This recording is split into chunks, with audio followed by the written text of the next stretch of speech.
Hello everyone. तो जैसा कि आप देख रहे हैं, ये केंद्रीय विद्यालय गढ़वा के कुछ छात्र छात्राएं हैं। आज साइंस एक्सकर्शन के लिए एक फार्म पे आए हैं, स्ट्रॉबेरी फार्म, जो बहुत पॉपुलर है केंद्रीय गढ़वा डिस्ट्रिक्ट में। तो बच्चों, आप लोग एक्साइटेड हैं आज? Yes sir. बहुत सारी जानकारी सीखेंगे यस यस। और अपने तक ही रखेंगे जानकारी की, सबको बांटेंगे। तो साइड में देखते हुए रहिए क्या क्या पेड़ पौधे हैं। कैबेज हो रहा है, पत्ता गोभी। कितना सुंदर है। ये वाला फूल मेरे घर पे भी है। मेरी नहीं है, मेरी गोल्ड है, फ्लावर है। हाँ, इधर देखो, वो फ्लावर गोला गोला है। किस चीज का फ्लावर है? Cabbage cabbage. No, that's of garlic I think. वो गार्लिक का है फ्लावर। ये किस चीज का पौधा हो सकता है? Any idea? Yes, very good. तो बच्चों को काफी सारा जानकारी है, इंटरेस्टेड भी है। तो हम लोग स्ट्रॉबेरी फार्म पे आ गए हैं। फ्रेंड्स सर, हाँ ध्यान से, जो लंबे बच्चे हैं ध्यान से। मेरा हाइट ही नहीं है। ओके, आगे बढ़ते हैं। So as you all can see, the farmer is separating the best one for selling in the market. This is strawberry. Wrapper कोई फेंकेगा नहीं। ये स्ट्रॉबेरी है। वो जयकांत जी हैं, इनकी मम्मी है, इनकी भाभी हैं और इनके सहयोगी हैं। तो सभी लोग स्ट्रॉबेरी का छटाई कर रहे हैं ताकि मार्केट में अच्छा क्वालिटी का स्ट्रॉबेरी भेजा जा सके, है ना। तो चारों तरफ इनके खेत है, ये पपीते लगे पड़े हैं, पपाया ट्री। और साथ में यहाँ देखिए स्ट्रॉबेरी फार्म है, ध्यान से देखिए। आगे चल के देखने लगा। Hello sir. चलते रहो बच्चों। ओके, तो सारे बच्चे बहुत ही आनंद लेते हुए स्ट्रॉबेरी फार्म का, जहाँ पे और भी विभिन्न प्रकार के पेड़ पौधे अनाज उगाए गए हैं। They are quite interested and they are so excited about this tour, this excursion. So these are the few students who are selected for this science excursion so that they can actually experience the real life farming, how the farmers do the farming in modern way. आराम से चलो बच्चों। नमस्कार sir. नमस्कार। आपका नाम क्या हुआ? मेरा नाम अयोध्या बिंग है। अच्छा, तो जैसा कि आप देख रहे हैं, बहुत सारे बच्चों को हम लोग लेकर आए हैं केंद्रीय विद्यालय गढ़वा से जी। तो बच्चे बहुत क्यूरियस है, उत्सुक से जानने के लिए कि आप क्या करते हैं। तो थोड़ा हमको बताइए, आप क्या क्या किस प्रकार की खेती करते हैं? बहुत चर्चित हो गए हैं इस क्षेत्र में, गढ़वा में। हम लोग भी आज से करीब 20 वर्ष पहले से भी जी हम लोग परंपरागत खेती करते आ रहे हैं। अच्छा अच्छा। और इसके दौरान जो है हम लोग देखे, कुछ मोबाइल पर भी देखे इसको। अच्छा अच्छा। और इसका रेट भी हम लोग जाने कि महंगा है। अच्छा। और इसको उपजाने का हमको बहुत शौक था। अच्छा अच्छा। कि यहाँ होगा कि नहीं होगा। हाँ हाँ। इस वजह से हम थोड़ा सा पौधा आज से 3 साल पहले अच्छा जो है 400 पौधा मंगाए। अच्छा अच्छा। तो उसमें हमारा 6 पौधा जो है बचा, बाकी पौधा सब हमारा खत्म हुआ। अच्छा। तो उससे हमको ये हुआ कि यहाँ हो सकता है। तो अगले वर्ष हमने इसको विस्तार रूप से किया। अच्छा। करीब 50 डिसमिल में। तो 50 डिसमिल में हमको मैंने करीब 2 लाख के करीब सब खर्च जो है मेंटेन करके 2 लाख रुपया करीब हमको फायदा बचा। लागत कितनी लगी थी आपकी? कितना लगा? लागत हमारा लगभग 1.5 लाख रुपया लग गया इसमें। और 2 लाख रुपया हमको बचा। अच्छा। तो हमको ये हुआ, पूरा हमें विश्वास हो गया कि यह खेती यहाँ किया जा सकता है। और बाजार के दृष्टि से जो यहाँ की खेती है उससे बढ़िया है। कितने लोग लगे हुए हैं इसमें? इसमें हम लोग 5 आदमी। तो परिवार के हैं कि कुछ? नहीं, अपने परिवार के हैं। और ऐसे लेबर भी कुछ लगते हैं। तो उसका मैंने हम लोग काट करके जो है निकालते हैं। कोई मशीन उपकरण कौन से इस्तेमाल कर रहे हैं? मशीन तो हमारे बस ये है, अभी यहाँ ट्रैक्टर है। अच्छा। और दूसरा मशीन बाकी हाथ से ही? तो बैल वाला हल वगैरह नहीं यूज करते? नहीं, वो तो अब पुराना हो गया। बैल वाला सिस्टम जो है अब खत्म हो गया। ट्रैक्टर से। तो बच्चों, जैसा कि आप सुन रहे हैं कि ये बता रहे थे, ट्रेडिशनल फार्मिंग जो परंपरागत होता है पहले जैसा, वो आउटडेटेड हो गया है, क्योंकि उसमें बहुत ज़्यादा समय लगता है और हमारी प्रोडक्टिविटी और इसके साथ में भी हाँ हम मशरूम की खेती का मैंने हम थोड़ा विस्तार रूप अच्छा करना चाह रहे हैं। हाँ हाँ हाँ और अभी थोड़ा सा कम लगाए छोटे हैं। लेवल पर छोटे स्टेज कर पर रहे ये हैं किए हुए हैं मशरूम की खेती, तो उसको भी हम लोग उसका अभी भी कई देखेंगे। प्रकार है, महंगा से महंगा भी है अच्छा अच्छा और अभी सस्ता से सस्ता। यहाँ तो मैंने जानकारी नहीं है आदमी की, लेकिन हम लोग जान रहे हैं कि आपको कितना इसके लिए कुछ सब्सिडी गवर्नमेंट तरफ से या फिर कोई संस्था जो इसके लिए मदद कर रही हो? महंगा। हाँ जी, गवर्नमेंट की तरफ से हमको ये ड्रिप इरिगेशन मिला है, अच्छा अच्छा। जिसमें हमको ड्रिप इरिगेशन के बारे में कुछ बताइए, क्या है ये बच्चों क्या को है, थोड़ा ये पाइप बताइए। ही है क्या? ड्रिप इरिगेशन- इरिगेशन थोड़ा दिखा दीजिए बच्चों को क्या है। इसका फायदा क्या है, बच्चों को ड्रिप थोड़ा सा इरिगेशन हुआ। एक्सप्लेन करें। अच्छा और हम लोग अपने खेत में जी। मेड़ बना करके हम्म। इसको प्लास्टिक से ये ढक देते हैं अच्छा प्लास्टिक और उसके अंदर जो है इसको बिछाते हैं, इसलिए कि हम्म। ये बूंद बूंद करके पड़ता है, हमारा पानी का बचत होता है बिल्कुल। पहला काम। दूसरा कि हमारा मल्चिंग कर देते हैं तो इसमें घास नहीं होता है, जिससे पौधा का मतलब पूरा विकास हो पाता है। Mulching means to remove any kind of unwanted plant, weeds. केवल वीड्स वगैरह हटा दे, मेन हमारा पौधा जो है वही उगे, उसको क्योंकि मल्चिंग। अगर फर्टिलाइजर्स डालेंगे तो फिर उन अनवांटेड प्लांट्स को भी मिलेगा, जो हमें जिसको देना था उसको अब उतना नहीं जैसे मिल घास पाएगा। फूस उग गया है, मेन पौधे को कम न्यूट्रिएंट मिल रहा है, मिट्टी से ये ज्यादा खींच रहा है, और इसमें इसको घास हटा ज्यादा देंगे हो तो गया, मल्चिंग प्रोसेस कर उसमें घास केवल नहीं है। हमारे स्ट्रॉबेरी के पौधे को ही मिलेगा। जी। हाँ तो ये है मल्चिंग। और ये हर सिस्टम है उसमें, ये जो भी हमको खाद देना है, जी जी। पानी देना है, सब सिस्टम है उसका लगा देंगे। तो हमको उसमें अलग से खाद नहीं देना है, अच्छा अच्छा। दवाई भी हमको अलग से नहीं देना है। तो आप प्राकृतिक खाद का इस्तेमाल ज्यादा करते हैं या जो हम रासायनिक लोग केमिकल? रासायनिक खाद का ज़्यादा उपयोग करते हैं। हम लोग अच्छा। खेत जब जुताई करने लगते हैं तो उसी समय हम लोग जो है जितना गोबर है, हाँ, गाय का गोबर, हाँ। उसको हम लोग बिछा करके और ये मिट्टी में मिला देते हैं। अच्छा तो स्टार्टिंग स्टेज में सॉइल प्रिपरेशन में पहले वो ऑर्गेनिक जो हमारा फर्टिलाइजर जैसे कि गाय का गोबर, काउडंग केक, इसको इस्तेमाल करते हैं during the tilling of the soil, and after that they show the seeds or plant whatever kind of plants or seeds they need to grow, है ना। तो बच्चों आपका कोई प्रश्न है फिलहाल अभी जो बताया सर ने? उसमें कुछ पूछना चाहो जो उन्होंने कोई भी डाउट आपको सिंपल आप पूछ सकते हैं। हाँ सर पूछिए। एक स्ट्रॉबेरी को मतलब होने में कितना टाइम लगता है? स्ट्रॉबेरी 2 महीना लगता है इसको फल देने में। हम ये आज रोपेंगे, आज ये कई तारीख को है? आज 6 अप्रैल हो गया। 6 अप्रैल हो गया। तो ठीक है, हमको मई, ये पूरा अप्रैल और मई, 6 मई को हमको मैंने इसका फल मिलने लगेगा। टाइम ले रहा है और फिर पूरे साल कभी भी कर सकते हैं? नहीं, हाँ। ये सितंबर में लगाया जाता है, सितंबर, अक्टूबर, नवंबर 3 महीना इसको लगाया जाता है और ये लास्ट अप्रैल तक कर जाता है। अच्छा, यानी कि इसको ठंडा मौसम चाहिए ऐसा जी, लग जी। रहा है। गर्मियों में ये इसको नहीं उगा सकते हैं? 30 से 35 डिग्री तक टेम्परेचर तक ये माने ये गर्मी सह सकता है इसके बाद में। हाँ तो जैसा कि जानते हैं यहाँ का गढ़वा का टेम्परेचर तो जनरली 35 प्लस होता है जैसे अप्रैल एंड होने लगता है। हाँ, तो उस कंडीशन में इसका फोटोसिंथेसिस रेट डाउन हो जाता है, पत्ते जैसे पीले पड़ जाते हैं, इसको बोलते हैं क्लोरोसिस। क्लोरोसिस का मतलब होता है लॉस ऑफ क्लोरोफिल, और उसमें बहुत सारे आयन की कमी हो जाती है क्योंकि एक्स्ट्रा वाटर वेपर लॉस होता है, जिससे पौधे का फोटोसिंथेसिस रेट डाउन हो जाता है और पौधा उतना प्रोडक्ट नहीं दे पाता और अल्टीमेटली डेड हो जाता है। तो इसका हम लोगों ने समझा कि ऑप्टिमम टेम्परेचर 30 से 35 डिग्री सेल्सियस तक मैक्सिमम तक जाता है, उसके बाद इसका ग्रोथ रिटार्ड हो जाता है, रुक जाता है। इधर आपको कोई प्रश्न? नैतिक? हाँ, जो स्ट्रॉबेरी का पौधा लगाते हैं बीज लगाते हैं?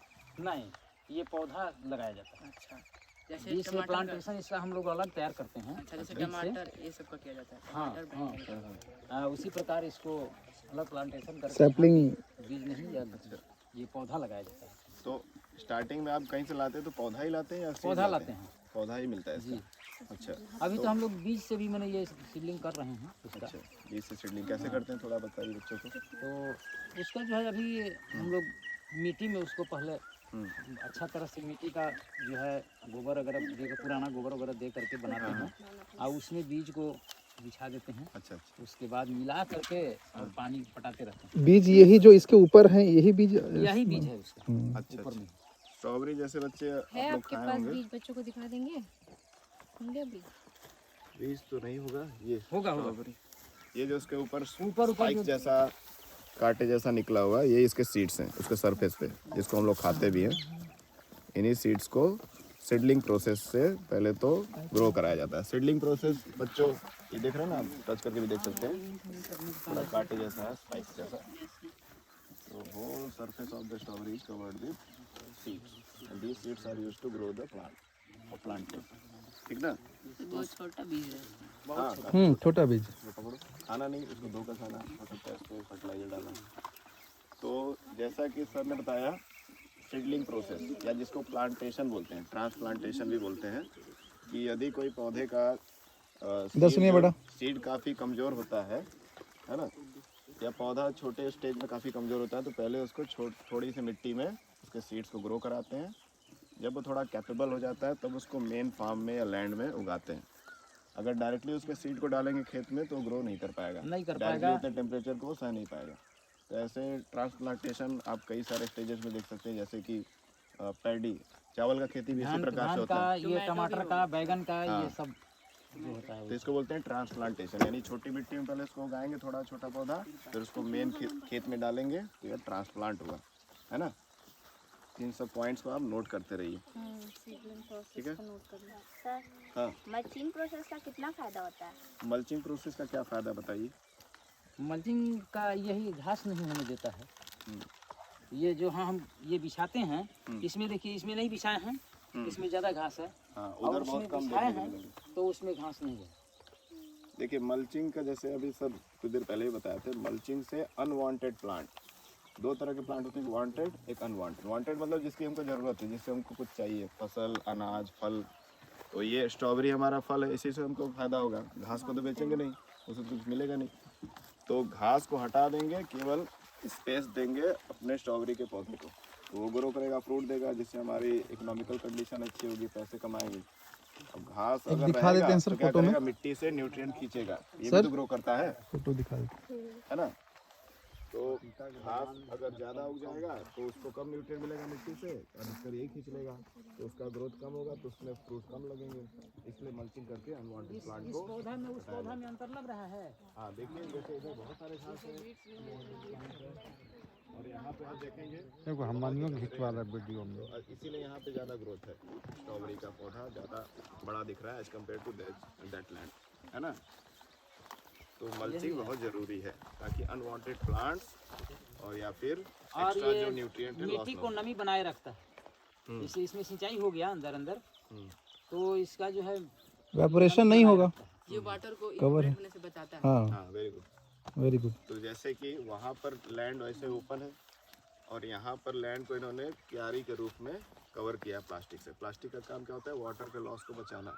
अगर डायरेक्टली सनलाइट पड़ेगा और कुछ कवर नहीं है तो मिट्टी में का पानी जो है तो भाप बन के उड़ जाएगा, पौधे को कम मिलेगा। पहले की गई होगी कि ये स्टार्टिंग में किया कैसे नहीं, किया गया? ये मल्चिंग पहले बिछा दिया जाता है।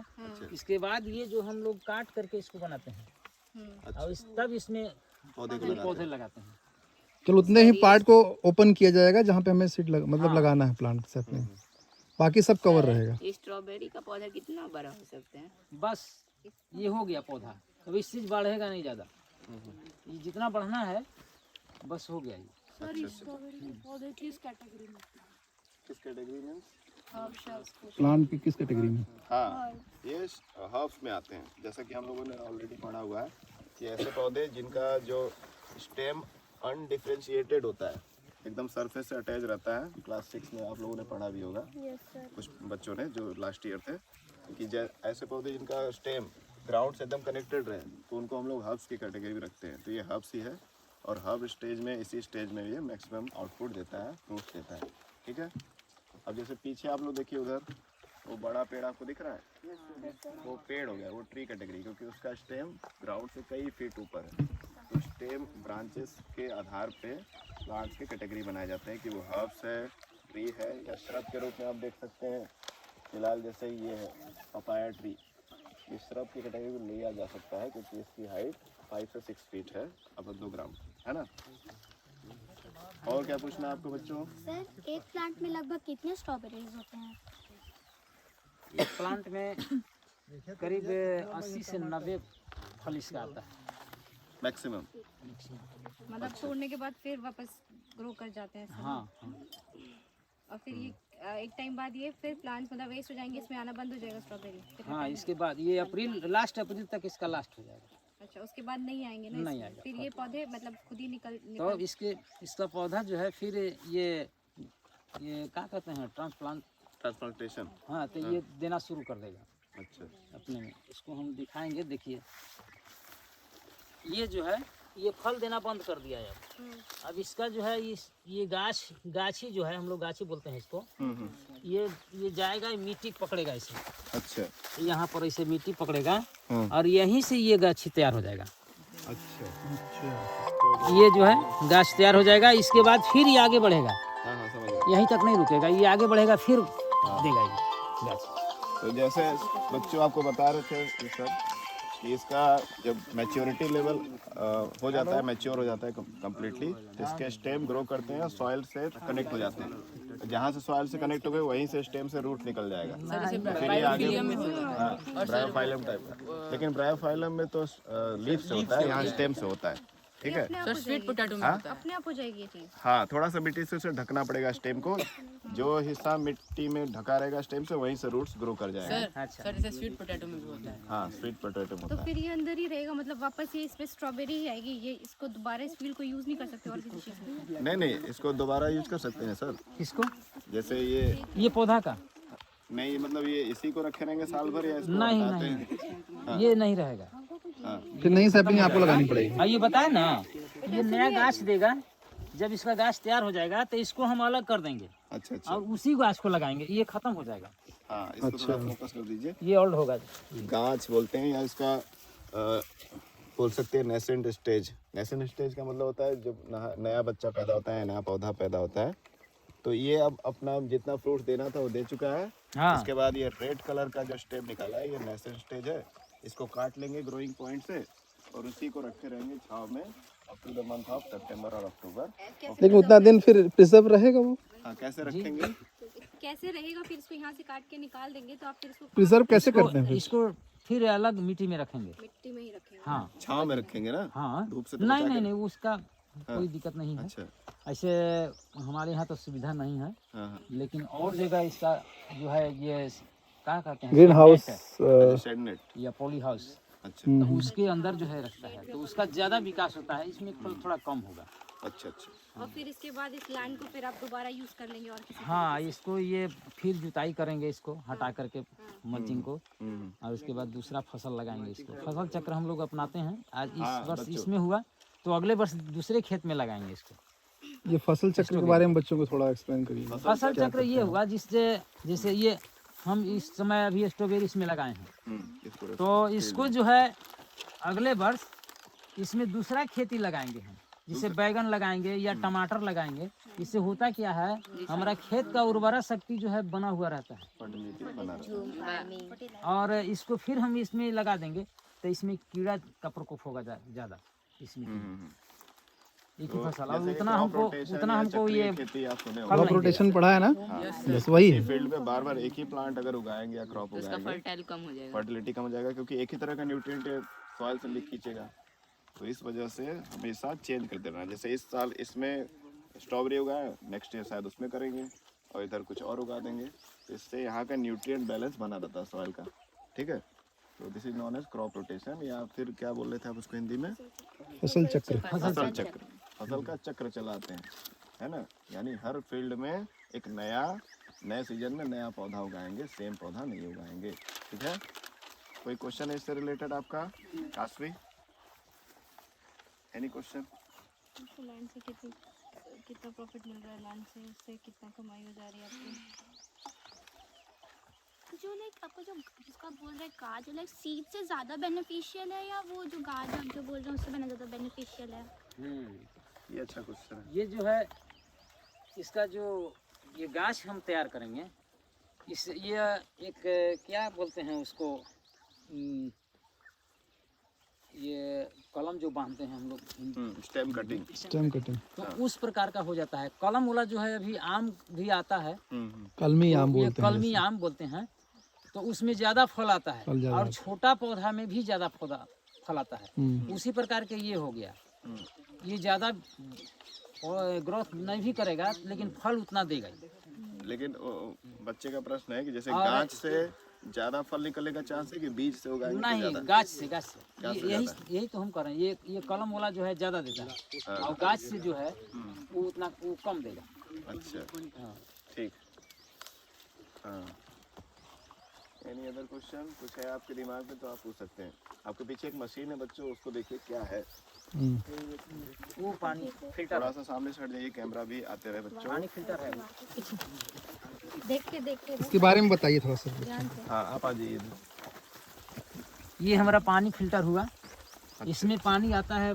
तो पानी कैसा, ये मतलब ग्राउंड वाटर को आप वाटर को फिल्टर करेंगे? जमीन से हाँ। पानी खींचा जा रहा है नहीं नहीं नहीं, ये बाहर से पानी आता है कुआं से, कुआं से। और अच्छा, कुआं वही से आता है, इसमें फिल्टरिंग होता है, सप्लाई होगा पानी हाँ, हाँ। और उसके बाद तब ड्रिप में जाएगा।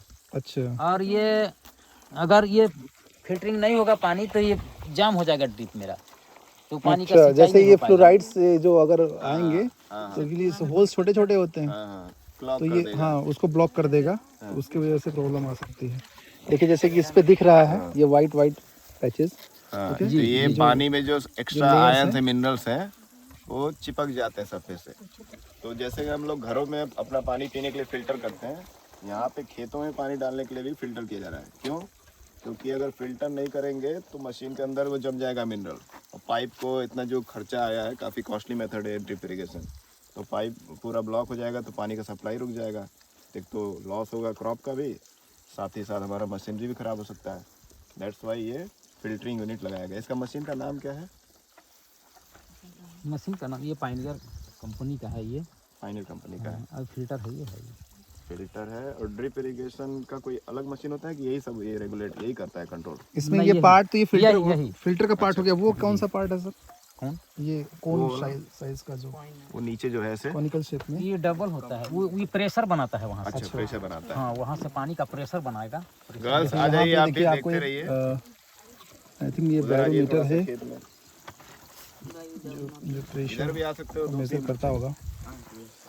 अच्छा, इसमें कुछ अगर आपको सपोज पेस्टिसाइड को डालना है तो क्या इसी से पेस्टिसाइड्स को डालते हैं, कैसे क्या करते हैं? यहाँ देखिए, इसमें ये घोल बनता है इसमें और ये फुटबॉल हुआ इसका। अच्छा, इसमें हम डाल देंगे। तो यहाँ से वो हाँ, यहाँ से जो है और लेता रहेगा थोड़ा थोड़ा।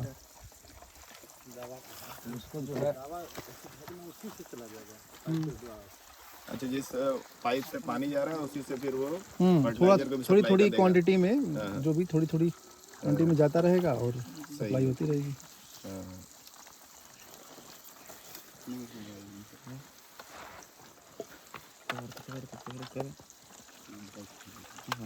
ये देखिए, ये पानी पे चढ़ाएगा। पानी अभी इसमें नहीं है, हाँ, हाँ। लेकिन ये जो है चढ़ाना शुरू करेगा अच्छा, और इस पाइप में आएगा। हाँ, तो सर ये बताइए किस चीज़ का पौधा है? ये शिमला मिर्च है। अच्छा, यहाँ ये हमारे जगह का पौधा नहीं है, ये शिमला में होता था, अच्छा। लेकिन अब हम लोग इसको भी यहाँ पैदा कर रहे हैं हम्म, और अच्छा ग्रोथ देता है, अच्छा फल इसका आ रहा है। पौधा भी मेरा बढ़िया अच्छा है। तो इसके लिए क्या क्या मतलब सावधानी या किस प्रकार का देख रेख करने की जरूरत पड़ी? ये जनरल मिर्चा की तरह ही हम लोग इसको कमा रहे हैं, वो बढ़िया फल दे रहा है।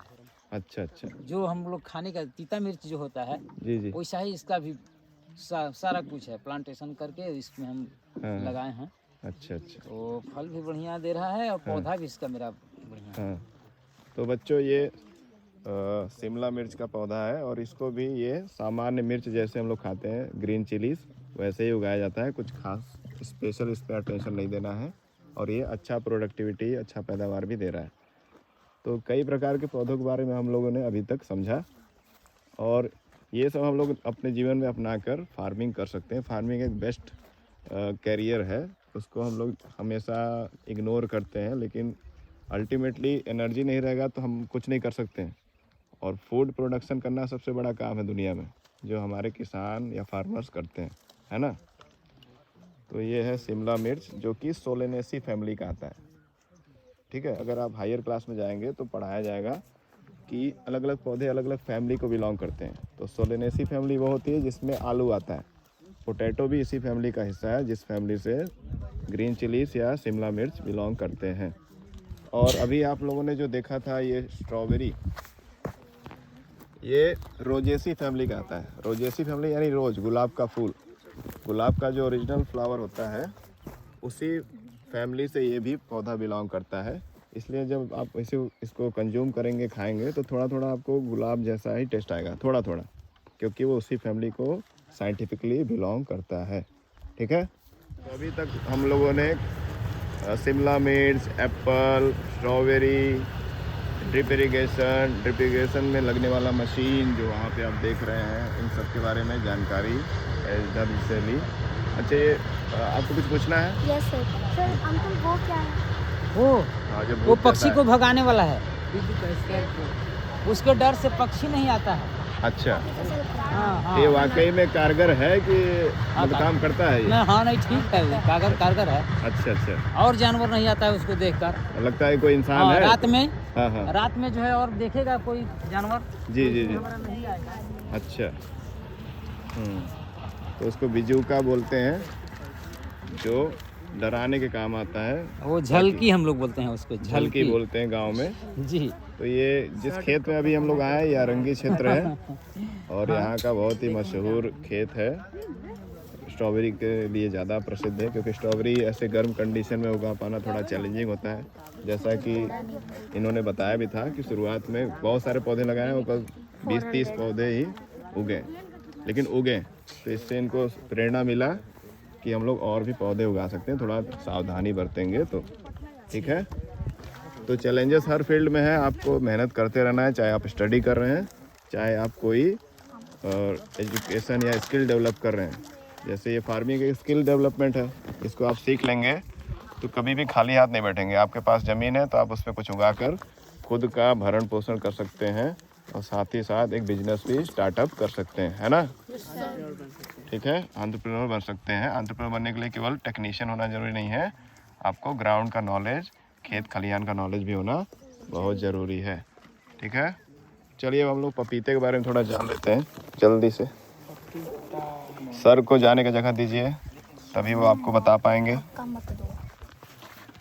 तो बच्चों, अभी तक हम लोगों ने छोटे छोटे क्रॉप के पौधों के बारे में पढ़ा।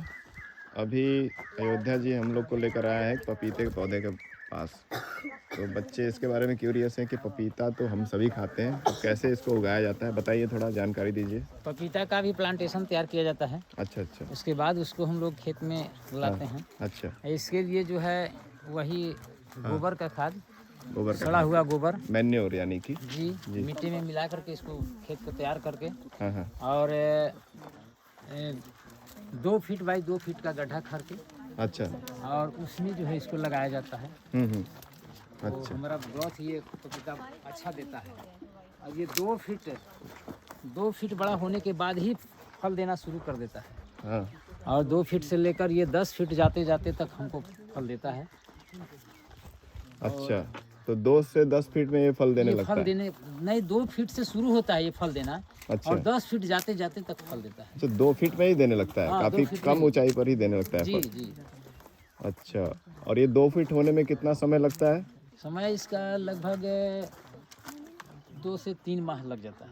अच्छा, तो पपीते का जो पौधा हम लोग देख रहे हैं या कोई भी सामान्य पौधा, इनके अनुसार 2 फीट की ऊंचाई होगी तो वो फल देना शुरू कर देता है, और इसमें 2 महीना लगता है, 3 महीना लगभग लगता है 2 लग फीट की ऊंचाई प्राप्त करने में। और उसके बाद जितना ही ऊंचा होता जाएगा उतने ही उसमें फ्रूट्स लगेंगे, उतना ही उसमें फर्टिलाइजेशन होगा। जैसा कि हम सभी जानते हैं, फ्रूट जो होता है फर्टिलाइजेशन का प्रोडक्ट है, तो जब तक फर्टिलाइजेशन नहीं होगा तब तक कोई भी फ्रूट हमको प्राप्त नहीं होगा। तो ये हमारा पपाया ट्री है और इसमें बहुत सारे पपाया के फ्रूट लगे हुए हैं। अच्छा, कोई खराब, हाँ पूछिए। ये पपाया कब तक फ्रूट देता है? इसका ट्री कब तक फ्रूट देता है? कब तक देगा, मतलब पूरे अपने लाइफ टाइम में कितना समय तक दे सकता है, ये इनका पूछने ये का अभी जो है, अभी फल है, हाँ। ये जुलाई तक लास्ट कर जाएगा, इसमें फल बंद हो जाएगा। फिर जो है ये सितंबर से मतलब ये इसमें फल आना शुरू हो जाएगा, और अभी ये जुलाई तक। अच्छा, तो यानी ये जुलाई तक फ्रूट देगा, उसके बाद फिर कब शुरू करेगा? ये फिर सितंबर से फल लगना शुरू होगा। अच्छा, तो जुलाई के बाद अगस्त सितंबर 2 महीने का गैप लेता है पौधा और फिर ये फ्रूट देना शुरू कर देता है। ठीक है बच्चों, आप सब नोट कर रहे हैं पॉइंट्स को? हाँ, वेरी गुड। तो काफ़ी सारी जानकारी आपको मिली। कोई भी सीजन कौन से सीजन में लगाया जाता ये फरवरी और हाँ लिख लीजिए आप लोग, एक फरवरी में लगाया जाता है, फरवरी मार्च में, और दूसरा जो है अक्टूबर नवंबर। अच्छा, और किसी बच्चे का कोई प्रश्न हो तो वो नोट कर सकते हैं,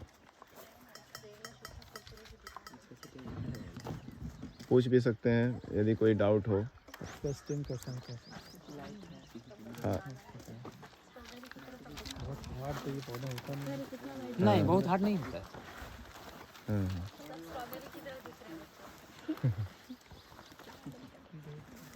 अच्छा, पपीता का अगर हम लोग देखें यहाँ पे सब बच्चे ये फील किए होंगे, छोड़ दीजिए। तो जैसे पिंच मैंने किया तो इसमें वाइट कलर का कुछ केमिकल निकल रहा है, इसको बोलते हैं पपाइन। पपाइन एक तरह का एंजाइम होता है जो प्रोटीन को डाइजेस्ट करता है ना। प्रोटीन को डाइजेस्ट करने में बहुत ही सहायक होता है। ये केवल इसके सरफेस पे नहीं होता, अंदर भी होता है। तो इसलिए हम लोग जब खाते हैं तो फूड का डाइजेशन थोड़ा इम्प्रूव हो जाता है, फास्ट हो जाता है। तो पपाया में होता है papain, that is the enzyme for digesting protein which we can see as a glue when we pierce और पिंच फ्रूट। एंजाइम एंजाइम ऐसा चीज़ होता है जो किसी भी चीज़ के डाइजेशन या ब्रेकिंग को फास्ट कर देता है, डिस्ट्रॉय नहीं करता है। लेकिन एक्सेस कोई चीज़ हो जाएगा तो डेफिनेटली उसका हार्म तो होगा ही। सलाइवा भी एक एंजाइम है, सलाइवा के अंदर एंजाइम भी है, वाटर भी है, मिनरल्स भी है। ठीक है, चलो बच्चों, तो आपने काफ़ी सारी जानकारी इकट्ठा कर ली आज PVEP के अंतर्गत। PVEP आप सभी परिचित है उससे। PVEP क्या है? प्री वोकेशनल एजुकेशन प्रोग्राम, जो गवर्नमेंट ऑफ इंडिया ने शुरू किया है, तो उसी के अंतर्गत आपको यहाँ लाया गया है। प्री वोकेशनल का मतलब क्या है?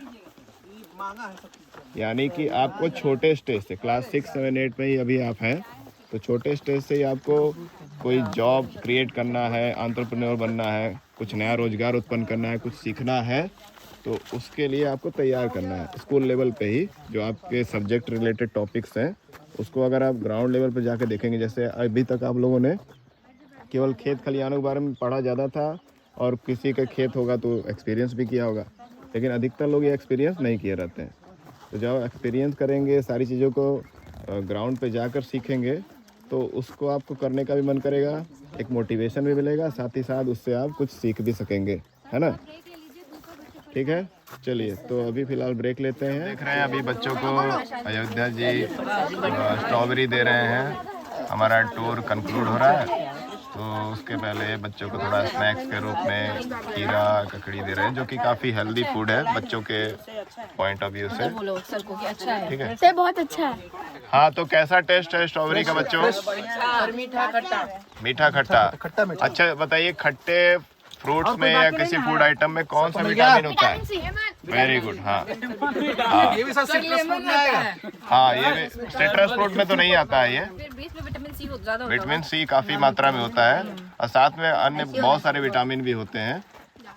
तो जैसा कि आप जानते हैं, विटामिन सी एक वाटर सॉल्युबल विटामिन है, सर। विटामिन बी भी तो हमारे बॉडी से यूरिन के रूप में या स्वेट के रूप में, पसीने के रूप में निकलता रहता है। इसलिए हमको प्रतिदिन विटामिन सी का कोई भी फूड आइटम जरूर खाना चाहिए। सर हम पढ़े थे ना, विटामिन बी भी सली हुआ है। हाँ, मैं अभी फिलहाल सी का है तो उसका बता रहा था। बी और सी दोनों वाटर सॉल्युबल है, और इसकी ज़रूरत बॉडी को प्रतिदिन पड़ती है, बॉडी से निकलता भी रहता है। दैट्स वाई हाँ, यूरिन के फॉर्म में, पसीने के रूप में, इसलिए उसको बैलेंस करने के लिए हमको कुछ ऐसे फूड आइटम खाते रहने चाहिए जिसमें विटामिन बी और सी हो। जैसे देखिए, आस्था गुप्ता बड़े चाव से खा रही हैं स्ट्रॉबेरी। कैसा लग रहा है टेस्ट? कम्प्लीटली स्वीट या फिर समथिंग सॉर? दोनों। अच्छा, तो स्वीट टेस्ट किस न्यूट्रिएंट का निशानी होता है? Carbohydrate. Carbohydrate, very good, carbohydrate. हाँ, तो अगर कहीं पे किसी फूड आइटम में स्वीट टेस्ट है, दैट मीन्स उसमें कार्बोहाइड्रेट है। और जैसे जैसे वो पकता है उसका विटामिन सी कम होते जाता है और कार्बोहाइड्रेट ज़्यादा होते जाता है। तो बच्चे अभी फ़िलहाल एंजॉय कर रहे हैं टूर के एंड में, स्ट्रॉबेरी खा रहे हैं, खीरा खा रहे हैं, हेल्दी डाइट खा रहे हैं स्नैक्स के रूप में। संभाल नहीं पाएगा, तो नेचर ने इसको अलग ही प्रॉपर्टी दिया है कि इस मिट्टी के सहारे ही जहाँ जहाँ ये मिट्टी कांटेक्ट में आएगा वहाँ से इसके रूट्स निकलने लगेंगे। तो ये क्रीप करेगा, जुड़ा हुआ होगा ना यहाँ से। हाँ हाँ, कहीं कहीं ऐसा पे ही जो है ना सवाल एक आया ना जी, कि ये इसमें बहुत बड़ा फल है हाँ तो ये रोक नहीं पाएगा, हाँ ऊपर अगर रहेगा तो इसमें जो है ये हाँ बर्दाश्त नहीं कर पाएगा।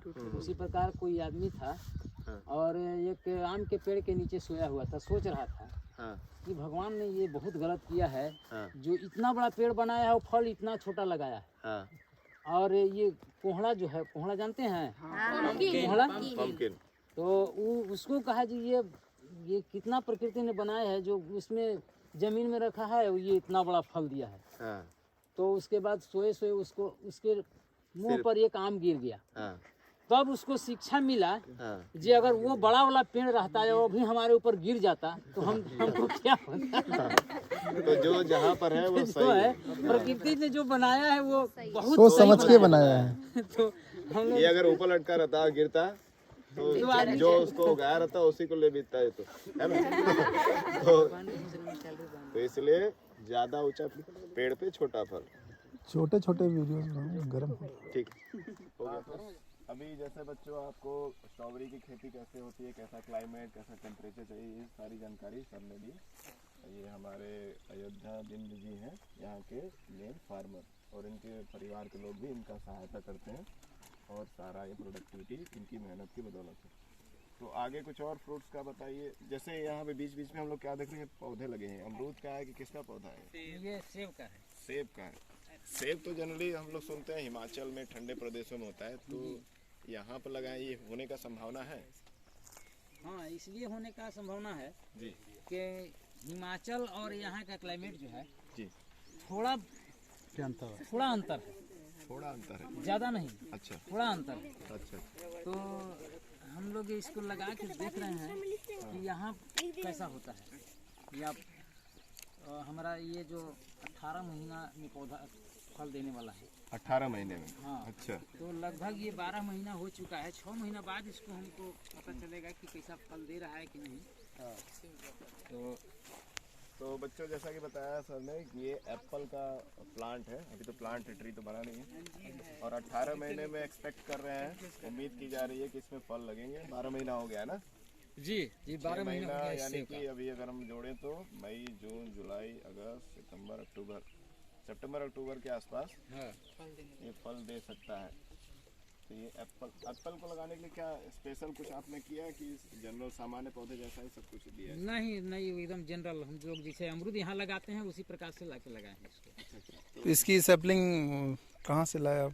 हाँ, इसको हम पौधा इसका? हिमाचल प्रदेश से मंगाए हैं। अच्छा, जी, तो इसमें भी आपने मतलब कुछ ऐसे 99 है। अच्छा, कितने पौधे मंगाए, कितने बचे, ऐसा या फिर सारे लग गए? नहीं, सभी पौधा लग गया हमारा। अच्छा अच्छा, 50 पौधा हम लाए थे, अच्छा, उसमें से सभी हमारा लग गया। हाँ जी, 50, लेकिन इधर तो कम ही देखने को मिला, और छोटा कहीं छोटा लगाया? और है, अच्छा अच्छा, इधर भी है। हाँ हाँ हाँ, ये छोटे छोटे पौधे भी हैं। पेड़ होगा 10 फीट। हाँ, 10-15 फीट होता है। हाँ, फिर उसमें जाता है।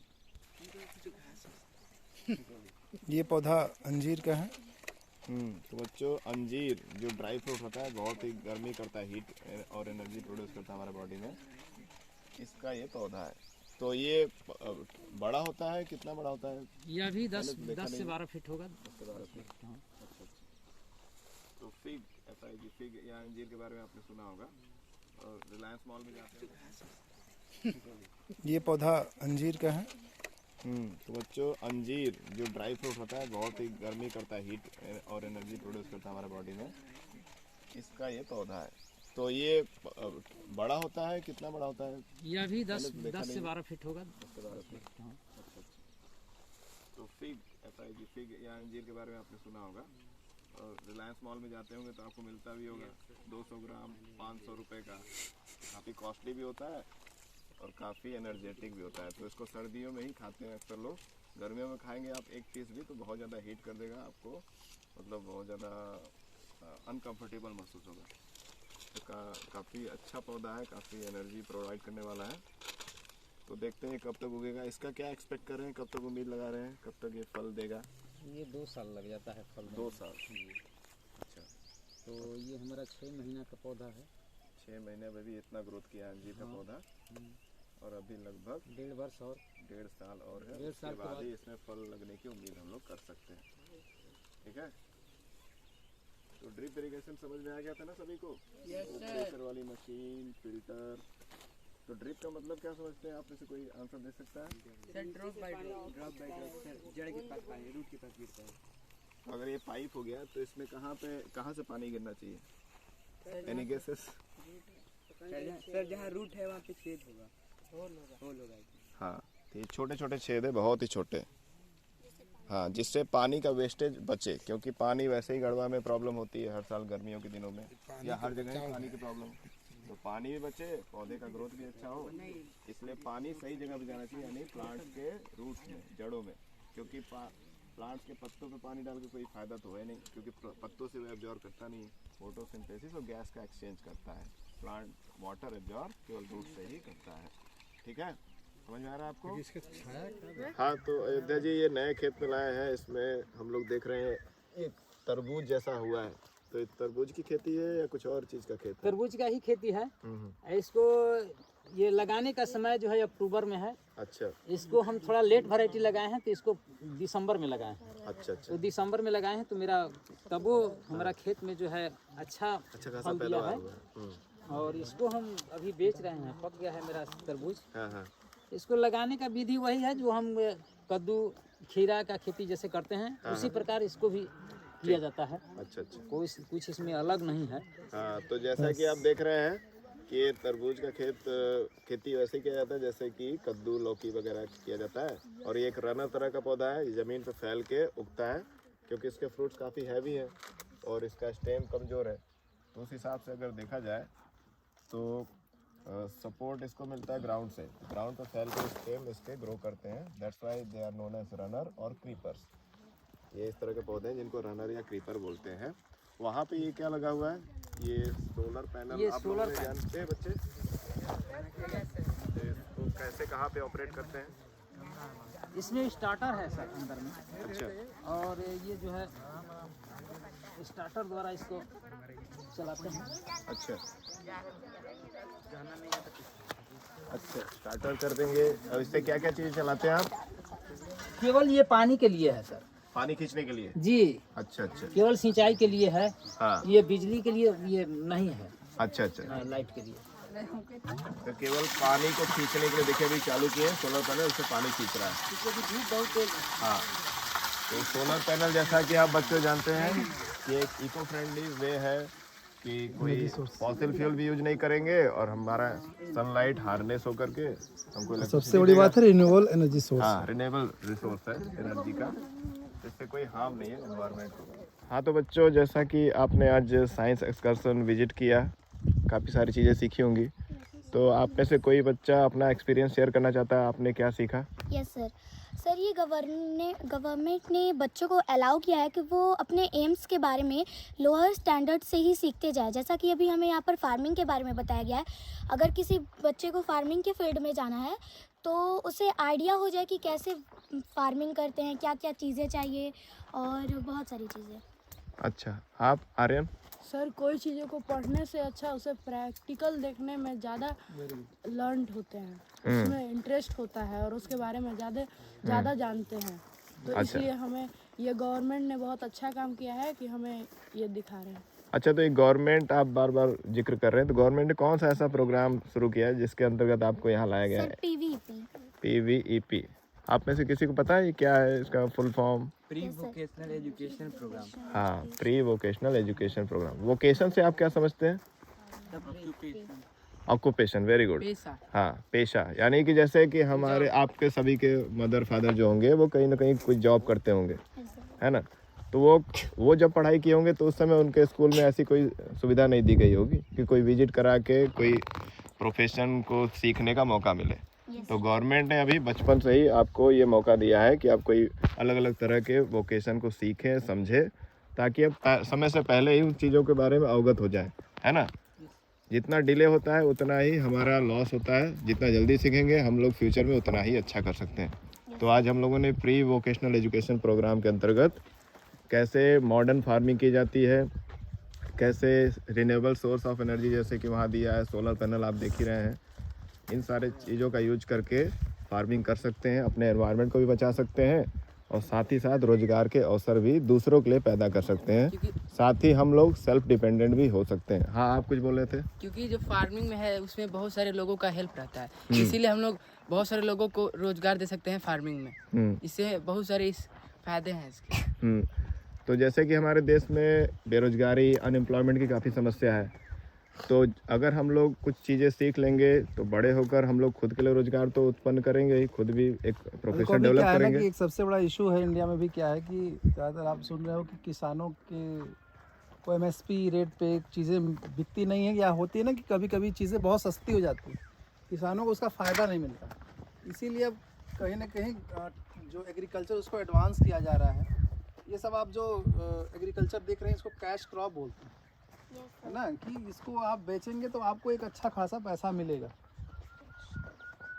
जो पहले की जो ट्रेडिशनल खेती थी गेहूं चावल, अभी इंडिया के पास इतने गेहूं चावल हैं कि अगर 1-2 साल खेती ना भी हो तो खाने की प्रॉब्लम नहीं होगी। लेकिन ये सब जो एडवांस जो एग्रीकल्चर का हो आजकल चल रहा है, इससे किसानों को अच्छा फ़ायदा भी मिलता है, एक मुनाफा भी अच्छा होता है।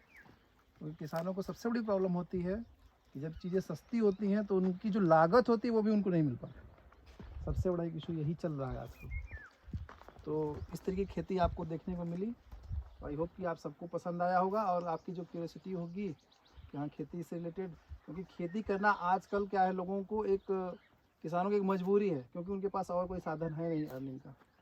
तो ऐसा नहीं है, जैसा कि हमने देखा कि अयोध्या जी ने इस तरीके की खेती की हुई है कि गढ़वा में मिसाल के तौर पे इन्होंने इस तरीके की खेती की है। और यहाँ बड़े बड़े लोग आते हैं, ऐसे ऐसे ऑफिसर्स भी लोग आते हैं, और इवन गढ़वा के DC सर भी पिछले 2 महीने पहले आए थे, यहाँ पे विजिट किए थे।